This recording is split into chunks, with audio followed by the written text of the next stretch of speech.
Hey guys, I wanted to welcome you to my 2023 PowerPC Challenge video.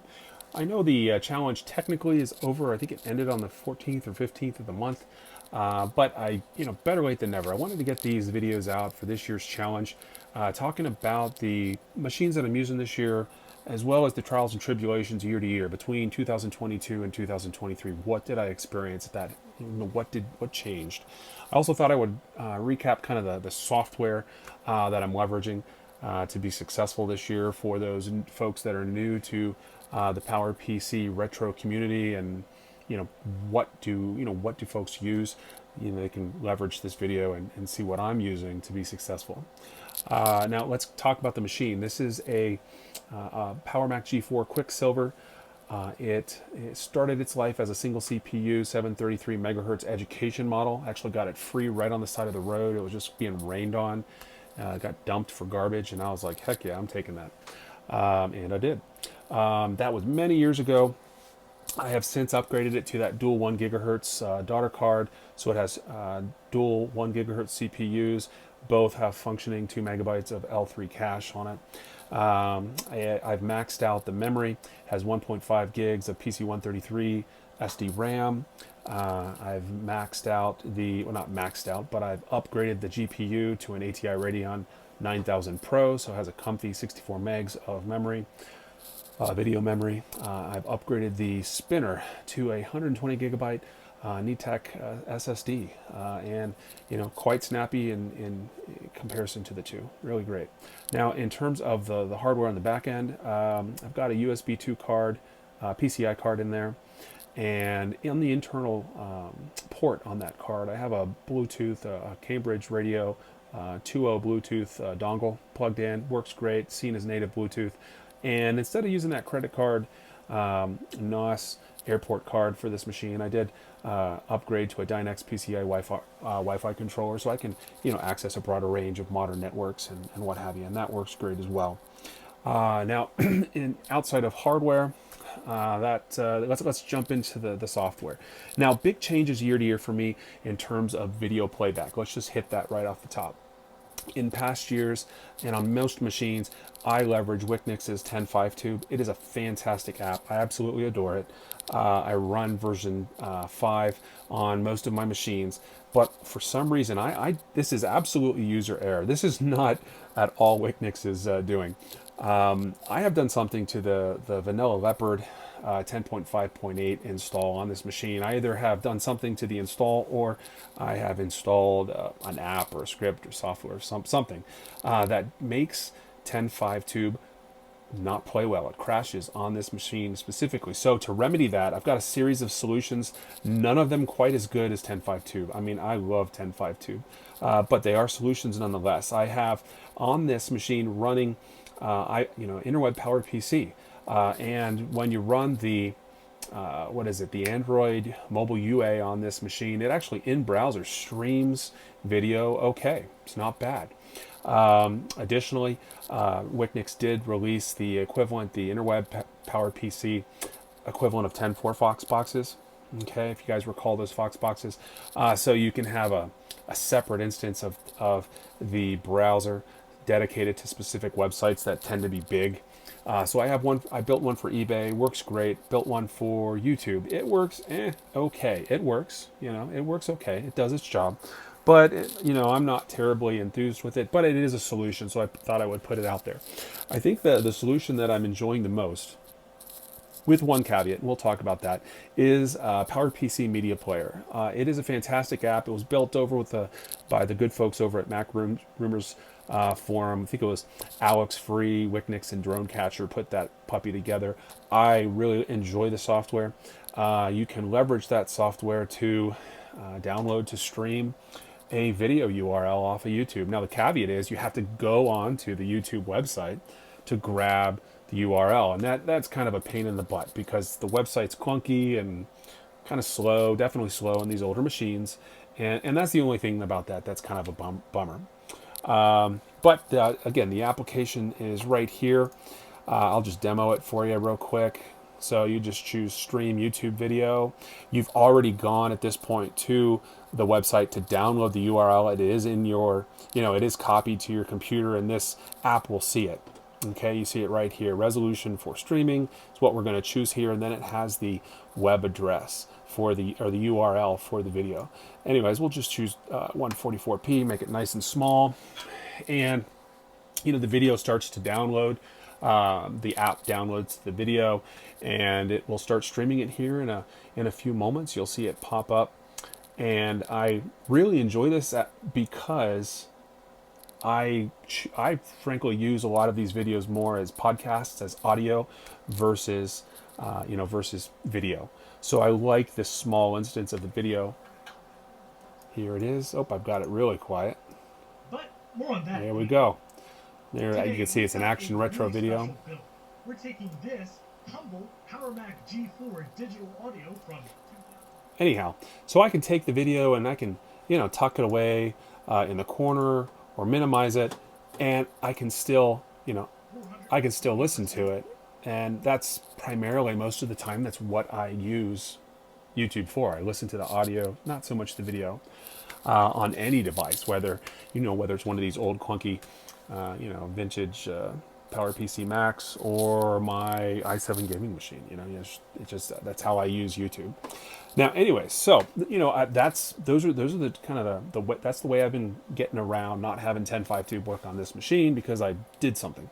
And until I figure out what that is, I'm leveraging these other solutions.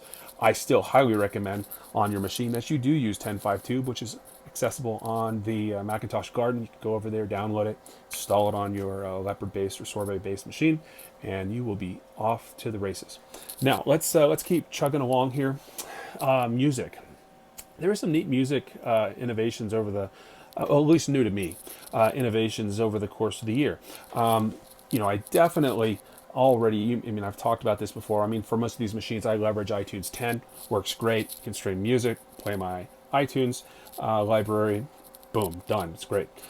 But in addition to that, Drone Catcher over on Mac Rumors, on that forum, he frequents that forum. I see him on Tinker Different, see him on Macintosh Garden, but he's been around for a long time, forever. The guy's like, cornerstone of Mac Rumors PowerPC community. If you ever care to go look at the history of posts on that video, on that site. Anyhow, he designed a fantastic Bandcamp streaming or Bandcamp player app, and he has it over there.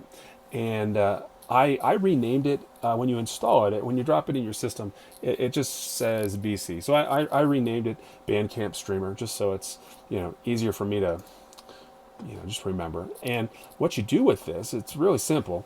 You bring up Bandcamp, and you find a band that you like. Bandcamp's great for local and indie music. I've got a bunch of bands that I'm way into. Anyhow, you go ahead and, I think I'm too slow here. We'll have to, come on. There we go. I might have to reset it. Yeah. Let's go ahead and do it one more time, because I am too slow. Anyhow, here you go. Then you just paste in the URL, hit enter, and the system will start playing the music.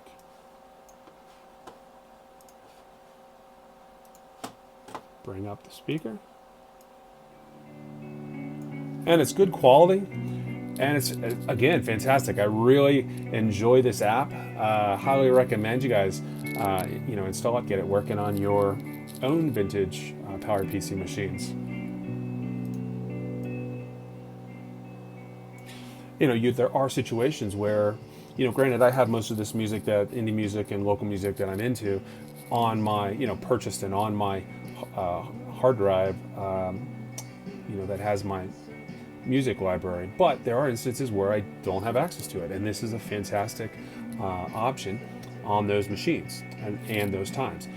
So yeah, you can stream all your favorite bands off of Bandcamp right on your machine using this app. It's fantastic. So we'll just keep on trucking along here. There we go. Okay, well, what else am I using here?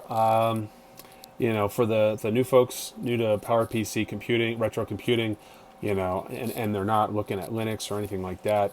Onyx is great. Is a great GUI based, utility that allows you to maintain your computer. I've got IDFrag, iPartition to manage hard drives, Carbon Copy Cloner to clone drives when I need to. In terms of mail, I'm not really using much in terms of mail. I do use the HTML version of Gmail. That works great for my needs. In terms of gaming, I've got Quake 3, Quake 2 on here, fun games. I've got Nestopia. I've already got I'm a big vintage retro gamer, so I have a big NES cart collection. So Nestopia, I have no issue at all using it. So I can play all my NES ROMs on here. And it's fantastic because it has some additional functions that your traditional console doesn't. Like if you die, you're stupid, you jump off the cliff, you can rewind your gameplay, right? And get back in the game without losing a life. And that's a really neat feature there. We talked about PowerPC Media. We talked about the Interweb PowerPC browser, iTunes 10. Oh, QuickTime. Yeah, so this is, I think it's QuickTime version 7 something. I want to say 7.7.5, something like that. I don't remember exactly. However, it is a great app that you can upgrade to Pro for free over on the Garden. Okay. And let's see here. What do we got? This is 7.5.5. Sorry about that. Anyhow, if you have an old iSight or FireWire, camera, works great for making quick little nostalgic, low-res, iSight vids. So it's a lot of fun in that regard. You can play around with it. Now, I did initially think about using it for this application, for this particular video, but the resolution was so poor, it just really was not appropriate for the video. So ended up using my iPhone for the video, strapped to my to my tripod. Moving along, Geekbench is great for for running benchmarks on your computer, your vintage machines. One other one that I will recommend that is not on my dock here is Xbench. Fantastic when you want to look at GPUs, hard drives, CPUs. Really great for that, and comparing perhaps, for example, like spinning Rust versus SSD options solutions. Right now I'm running iWork on here. I've got Keynote, Pages, Numbers for word processing, things like that. IMG to ICNS, so it's an image converter for making on the fly really neat icons for your stuff, custom icons for your programs. Now, a lot of us use this is a neat one. A lot of us use how do you say, Discord, right? But Discord obviously does not play well with, I kind of knocked my camera there. There we go, good enough. Discord does not play well with, PowerPC, vintage Mac OS, anything, right? It's just horrible.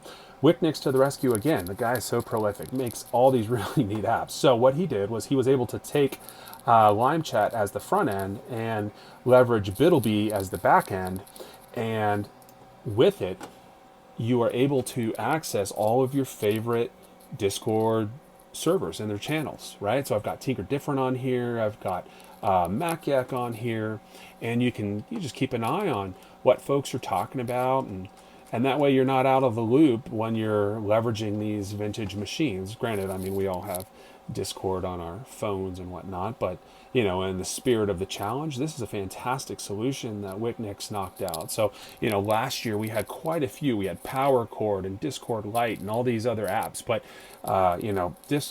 Discord did something that just screwed everything up. They broke something on their end, and then these apps didn't work anymore, which was a total bummer. So, again, Wicknix, just hat off to you, man. I mean, this is a fantastic app. Really great. Really enjoy it. What else do we have here? Anything else that I can think of? Toast Titanium. I mean, that's not really necessary, but I enjoy the app. It's great for burning CDs, DVDs, all that kind of good stuff. Let's see. Let's take one quick look at my applications. Make sure I'm not forgetting anything here. Oh yeah, GarageBand. I am a musician, and I've been playing music forever, and I love GarageBand. I think this is GarageBand 3 actually, but it's just it works great. It's a fun, easy app to put some music together real quick. Highly recommend it. iWeb, you know, if you want that nostalgic website building experience, you know, I can't beat iWeb. It's a lot of fun. It's actually, I mean, oh, there's a new one. I can't think of the name of it, but you know, it's very similar. It's reminiscent of iWeb actually. If I can remember it, I'll put it in the video. If you gotta rip open an app and you want to look at the guts of it, Text Wrangler is great. I really enjoy that app. It's free. You know, it works on PowerPC. It's great. Let's see here. Anything else that I can think of? Not off the top of my head. That's about it. Anyway, I don't want this video to get any longer. I tend to ramble and just talk about stupid stuff. So let me go ahead and just again appreciate all of you for watching the video. And I hope that you take advantage of these solutions. And for you new folks who are new to PowerPC, retro computing, you know, welcome. If you have any questions about any of these applications or how they go, please put them in the comments. Otherwise, you guys have a great rest of your day. Have a great week. I appreciate you. Thank you much. Bye.